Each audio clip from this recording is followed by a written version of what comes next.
Game changer நேயர்கள் அனைவருக்கும் வணக்கம். நான் உங்களுடைய காதல் ஜோதிடர் ஈஸ்வரிங்க. இன்னைக்கு என்ன பற்றி பார்க்க போகிறோம் அப்படின்னு பார்த்தீங்கன்னா, எல்லாருக்கும் ஒவ்வொரு விதமான லைஃப் இருக்குங்க. அதில் ஏதோ ஒரு விஷயத்தில் வந்து நமக்குன்னு ஒரு சந்தோஷத்தை கொடுக்கக்கூடிய நிலை எது அப்படின்னு பார்த்தீங்கன்னா, இந்த காதல் அப்படிங்கிற ஒரு விஷயம். ஸோ காதல் இல்லாத மனிதர்கள் கிடையாது. ஸோ அன்பு அப்படிங்கிறதுனுடைய ஸ்பரிசம் தான் காதல். அது எல்லாருமே தவறாக புரிஞ்சுக்கிறோம்.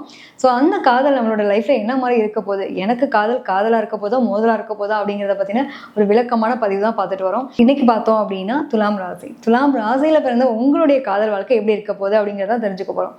காலச்சக்கரத்தின் 7ஆம் இடம் சொல்லக்கூடியது பார்த்தீங்க அப்படின்னா துலாம். இங்கே வந்து சுக்கிரன் தாங்க ஆட்சி அதிபதி. அப்போது சூரியன் அப்படின்ற கிரகம் நீச்சமடைகிறது, சனி உச்சமடையக்கூடிய ஒரு நிலை உண்டு. இதில் பார்த்தீங்கன்னா ஒரு 3 நட்சத்திரங்கள் இருக்குது. எது அப்படின்னா அவங்களுக்கு சித்திரை, சுவாதி, விஷாகம் 3 நட்சத்திரங்களையும் உள்ளடக்கிய ஒரு தன்மை உண்டு. இதில் நீங்கள் எந்த நட்சத்திரத்தில் பிறந்தாலும் இந்த தன்மை உங்களுக்கு ஒத்து போகக்கூடிய நிலை உண்டுங்க. பொதுவாகவே வந்து எப்படின்னா துலாம் வந்து எல்லாத்தையும் கால்குலேட்டிவாக இருக்கும். கால்குலேட்டிவ்ன்றதை விட எடை போட்டுட்டே இருக்கும். என்ன பண்ணுறாங்க, யார் வந்திருக்காங்க, எதுக்கு வந்திருக்காங்க, ஏன் எதுக்குன்ற கேள்வி எழுப்பாத மனநிலை கிடையாது. சுக்கிரன் அதிபதிங்க. லக்ஸரியாக இருக்கணும்னு ஆசைப்படக்கூடிய தன்மை இருக்கும். தன்னை வந்து ரொம்ப பிரகாசமாக வச்சுக்கணும் அப்படிங்கிற ஒரு மனநிலை இருக்கக்கூடிய நிலை இருக்கும். எதையுமே வந்து ரொம்ப என்ன சொல்லுதுன்னா ஒரு மாதிரி தன்னை சுற்றி இருக்கக்கூடிய ஒரு நிலையில் நான் இப்படி தான் இருப்பேன் அப்படின்னு ஒரு சில கம்போர்ட் ஜோனில் இருக்கக்கூடிய தன்மையெல்லாம் யாருக்கு இருக்கும் அப்படின்னா துலாத்தில் பிறந்தவங்களுக்கு இருக்கும். இவங்களை பொறுத்த வரைக்கும் இவங்களோட லவ் லைஃப் எடுத்துட்டோம் அப்படின்னா பொதுவாகவே சுக்கிரன் அதிபதியாக கொண்டவங்கன்றப்போ ரொம்ப லவ்வபுளாக விரும்பக்கூடிய நபர்கள், அதாவது லைஃப் பார்ட்னர்லாம் கொடுத்து வச்சவங்கன்னு சொல்லலாம். என்ன காரணம் அப்படின்னா ரொம்ப அட்டாச்மெண்ட்டு இருக்கக்கூடிய தன்மை இவங்ககிட்ட இருந்துகிட்டே இருக்கும். தன்னோட லவ்வருக்காக, அதாவது ஏன்னா இவங்களுடைய 6ஆம் இடம் அப்படிங்கிற 6ஆம் இடத்துல பார்த்தீங்க அப்படின்னா சுக்கிரன் வந்து உங்களுக்கு உச்சமடையக்கூடிய நிலை உண்டு. பொதுவாகவே வந்து அந்த லவ் லைஃப்காக வந்து நிறைய டெடிக்கேட்டடாக கடன் வாங்கி கூட கிஃப்டை வாங்கி கொடுத்துடணும், என் ஆளை வந்து நான் கரெக்ட் பண்ணணும்னு நினைக்கக்கூடிய நபர்களும் இவங்க தான். அவங்க வந்து ரொம்ப ஒரு ஜாலியாக இருக்கணும், தன்னுடைய இடத்த வந்து ரொம்ப மகிழ்ச்சிகரமாக வச்சுக்கணும் அப்படின்னு எதிர்பார்க்கக்கூடிய ஒரு நபர்கள். தான் மட்டும் இல்லாமல் தன்னை சுற்றி இருக்கவங்களும் அப்படி இருக்குன்னு எதிர்பார்ப்பாங்க. அதுக்காகவே வந்து தன்னுடைய பார்ட்னருக்காக நிறைய அவங்கள சந்தோஷமாக வச்சுக்க, தன்னை சுற்றி இருக்கவங்கள சந்தோஷமாக வச்சுக்கிறதுக்காக நிறைய டெடிக்கேட்டடாக இருக்கவங்க யார் அப்படின்னா துலாத்தில் பிறந்தவங்க தான். ஸோ இவங்களோட லவ் லைஃப் அப்படின்னு பார்த்தோன்னாக்கா எப்படி இருக்கும் அப்படின்னா ரொம்ப அட்டாச்மெண்ட்டு, எந்த அளவுக்கு முடியுமோ அந்த அளவுக்கு ரொம்ப அட்டாச்மெண்ட்டாக இருப்பாங்க, ரொம்ப லவ்வபுளாக இருப்பாங்க. பொசசிவ் ஃபீல் மட்டும் ஜாஸ்தி இருக்குங்க. அந்த பொசசிவ் ஃபீல் சந்தேகப்படாத துலாம் ராசி கிடையவே கிடையாதுன்னு சொல்லலாம். இவங்களை பொறுத்த வரைக்கும் என்ன அப்படின்னா இவங்க வந்து சுதந்திரமாக இருக்க விரும்புவாங்க. எதையுமே வந்து நீ இப்படி பண்ணக்கூடாது, இதை செய்யக்கூடாது அப்படிங்கிற ஒரு ரிஸ்ட்ரிக்ட் பண்ணால் அவங்களுக்கு அது பிடிக்காது. ரொம்ப ஜாலியான ஒரு நிலையில் உங்களுடைய லைஃப்பை வந்து கொண்டு போகணும்னு நினைப்பாங்க. ஸோ அவங்களுடைய சுதந்திரத்திற்கு எதெல்லாம் வந்து பிரச்சனையாக இருக்கோ அந்த அமைப்பில் இருக்கிறத வந்து அவங்களுக்கு பிடிக்காது. அது லைஃப் பண்ணாக இருந்தாலும் சரி, காதலாக இருந்தாலும் சரி, எதாக இருந்தாலும் சரிப்பா, எனக்கு அது வந்து என்னுடைய சுதந்திரத்தை வந்து யாரும் பறிக்கக்கூடாது அப்படின்னு நினைக்கக்கூடிய நபர்கள் தான் துலாத்தில் பிறந்த ஆண் பிள்ளையாக இருக்கட்டும், பெண் பிள்ளையாக இருக்கட்டும். இவங்களோட நிலையை பொறுத்த வரைக்கும் இதோட ராகுவினுடைய நட்சத்திரம்லாம் இருக்குது. போதுன்ற அளவுக்கு தீனி போட்டுகிட்டே இருந்தால் கூட போதாதுன்ற நிலை இருந்துக்கிட்டே இருக்கும். ஸோ அந்த அளவுக்கு எதிர்பார்ப்புகள், ஆசை அபிலாசைகள் அதிகமாக இருக்கக்கூடிய நிலையெல்லாம் யாருக்கு இருக்கும் அப்படின்னா துலாத்தில் பிறந்தவங்களுக்கு இருக்கும். இதனுடைய பார்த்தீங்கன்னா சுவாதி நட்சத்திரத்தெல்லாம் இருக்கிறதுனால பிரம்மாண்டம் எல்லாமே வந்து கரெக்டாக பர்ஃபெக்டாக பண்ணிட்டேன் அப்படின்றப்போ கரெக்டாக எங்கே பர்ஃபெக்டாக பண்ணுறன்ற நிலையில் இருக்காங்களோ அந்த இடத்துல அது தோற்று போகக்கூடிய நிலையும் யாருக்கு இருக்கும் அப்படின்னா துலாத்தில் பிறந்தவங்களுக்கு உண்டு. ஏன்னா இவங்களோட லவ் லைஃப்பில் பொறுத்த வரைக்கும் ரொம்ப பொசசிவாக இருக்கிறது, ரொம்ப டெடிக்கேட்டடாக இருக்கிறது. இப்போ நான் எப்படி இருக்கணும் அதே மாதிரி நீ இருக்கணும் அப்படின்னு எதிர்பார்ப்பாங்க. அந்த ஒருத்தர் கிவராக இருக்காங்க அப்படின்னா ஒருத்தர் ரிசீவராக இருந்தாகணும் இல்லையா? 2 பேருமே கிவராக இருந்தால் என்ன பண்ண முடியும், 2 பேருமே ரிசீவராக இருந்தால் என்ன பண்ண முடியும்? ஸோ இந்த இடத்துல இதுதான் உங்களுக்கு பிரச்சனையாக மாறும். ஸோ இவங்களோட லவ் லைஃப்பை பொறுத்த வரைக்கும் ரொம்ப அழகாக காதலிக்கக்கூடிய நபர்கள் தான் கரெக்டான விஷயத்தில் எங்கேயாவது போய் லாக் ஆகிட்டு புலம்பக்கூடிய நபர்களாகவும் இருக்காங்க. ஒன்றுக்கு மேற்பட்ட காதல், தோல்வி சம்மந்தப்பட்ட விஷயங்கள் இதெல்லாமே யாருக்கு இருக்கும் அப்படின்னா துலாத்தில் பிறந்தவங்களுக்கு உண்டு. இவங்க எப்பவுமே வந்து பார்த்தீங்கன்னா துலாத்தில் பிறந்தவங்க வந்து ரொம்ப பெர்ஃபெக்ஷன்ஸ் எதிர்பார்த்துட்டே இருப்பாங்க. தனக்கான லைஃப் எப்பவுமே ஒரு சுறுசுறுப்பாக இருக்கணும் அப்படின்ற மாதிரி ஆளாக இருப்பாங்க. கரெக்டாக பார்த்தீங்கன்னா இவங்களோட லைஃப் பார்ட்னரை பொறுத்த வரைக்கும் ஒன்று அட்டை சோம்பேறியாக இருப்பாங்க, ரொம்ப சோம்பேறித்தனமான வந்து காலத்தை கடத்தக்கூடிய நபராக இருப்பாங்க. அப்படி இல்லைன்ற பட்சத்தில் வந்து பர்ஃபெக்ஷன்ஸ் பார்க்கறது, ஓவர் டாமினேஷன் பண்ணுறது, இதெல்லாம் இவங்களுக்கு பிடிக்காது. கரெக்டாக அப்படி அமையக்கூடிய ஒரு தன்மையெல்லாம் அமைஞ்சிடும். என்னென்னா இன்னொன்று வந்து இவங்களுடைய நிலையை பொறுத்த வரைக்கும் துலாத்தில் பிறந்தவங்களோட லவ் லைஃபாக இருக்கட்டும், அதே மாதிரி ஃபேமிலி லைஃபாக இருக்கட்டும், நிறைய டெடிக்கேட்டடாக இருப்பாங்க. பட் அந்த டெடிக்கேஷனுக்கான ஒரு கிரெடிட்ஸ் அப்படின்றது அவங்களுக்கு கிடைக்காது. ஸோ அது கிடைக்கலன்ற பட்சத்தில் ரொம்ப மனம் வெறுத்து போகக்கூடிய நபர்களாகவும் இருப்பாங்க. கரெக்டான லைஃப் பார்ட்னர் மட்டும் அமைஞ்சிட்டாங்க, இவங்களுக்கு வந்து சுதந்திரத்தில் ரொம்ப வருவாங்கன்னு சொல்கிறோம் இல்லையா?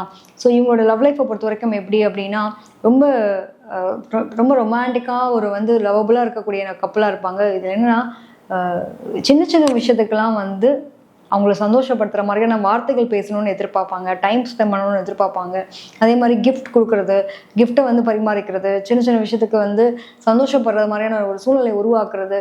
நம்ம சொல்ல முடியாது, ஒரு பர்த்டேனா கூட அது வந்து பெரிய செலிப்ரேஷனாக வந்து பார்க்கக்கூடிய தன்மை இருக்கும்ல. இப்போ எடுத்துக்காட்டுக்கு பார்க்குறோம் அப்படின்னா, நம்ம இது ரெமோ படம் பார்த்துருப்போம். ரெமோ படத்தில் பார்த்தீங்கன்னா கீர்த்தி சுரேஷ் மாமா வந்து லவ் பண்ணுவார். பட் அதுக்காக அவங்க ஒரு சர்ப்ரைஸ் பண்ணக்கூடிய ஒரு நிலை இருக்குல்ல. இந்த மாதிரி ஒவ்வொரு சின்ன சின்ன விஷயத்துக்குலாம் சர்ப்ரைஸ், அது யாருனே தெரியலன்னா கூட அந்த சர்ப்ரைஸ் மைண்ட் வந்து அவங்களுக்கு கிடைக்கிற மாதிரி சின்ன சின்ன விஷயத்துக்கெல்லாம் வந்து ஒரு குழந்தைத்தனமான ஒரு உள்ளம் இருக்கக்கூடிய தன்மை இருக்கும். அதே மாதிரி சர்ப்ரைஸ் ரொம்ப லைக் பண்ணக்கூடியவங்களா இருப்பாங்க.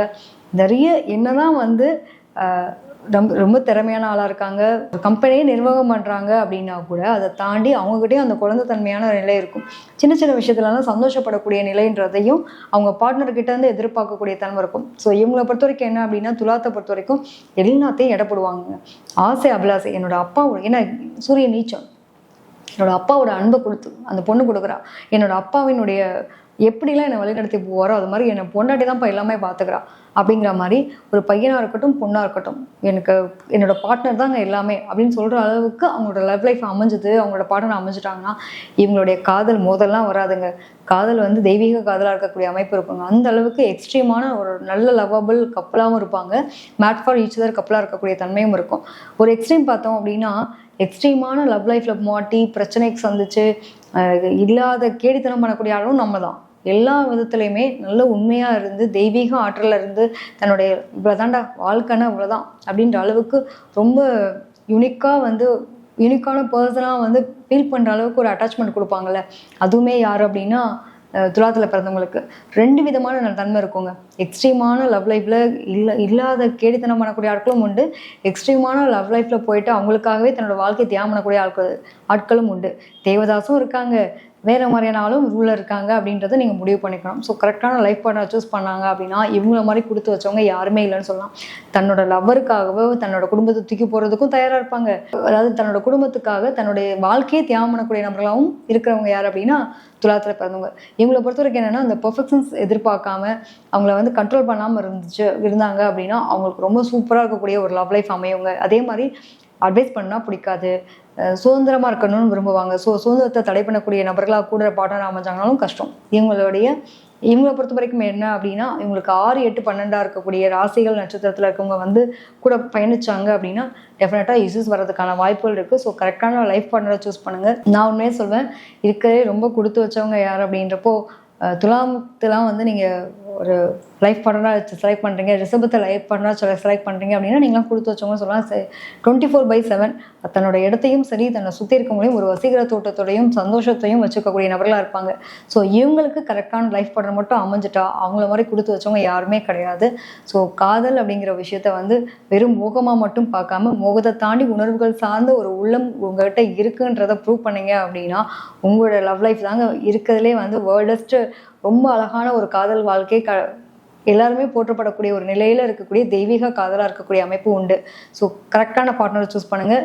லாங் லிவ் ரிலேஷன்ஷிப்ன்றது தான் குடும்பம். இன்னைக்கு எடுத்தோம் நாளைக்கு முடிக்கிறோன்றது கிடையாது. ஸோ உங்களுடைய காதல் வாழ்க்கை கண்ணியமான காதல் வாழ்க்கையாக இருக்கணுங்கிறத முடிவு பண்ணிவிட்டு உங்களுடைய காதலை காதலிங்க. காதலுக்கு மரியாதை கொடுங்க.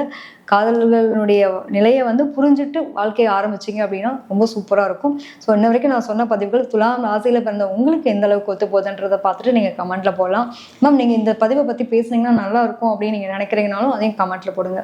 தனிப்பட்ட முறையில் என்னோட ஜாதகத்தை உங்கள்கிட்ட அனலைஸ் பண்ணணும்னு நான் நினைக்கிறேன் அப்படின்னமும் அதுக்கான நம்பர் கீழே கொடுத்துருக்கோம். அதில் நீங்கள் கனெக்ட் பண்ணி நீங்கள் உங்களுடைய சந்தேகங்களை கேட்டுக்கலாம். நன்றி, வணக்கம்.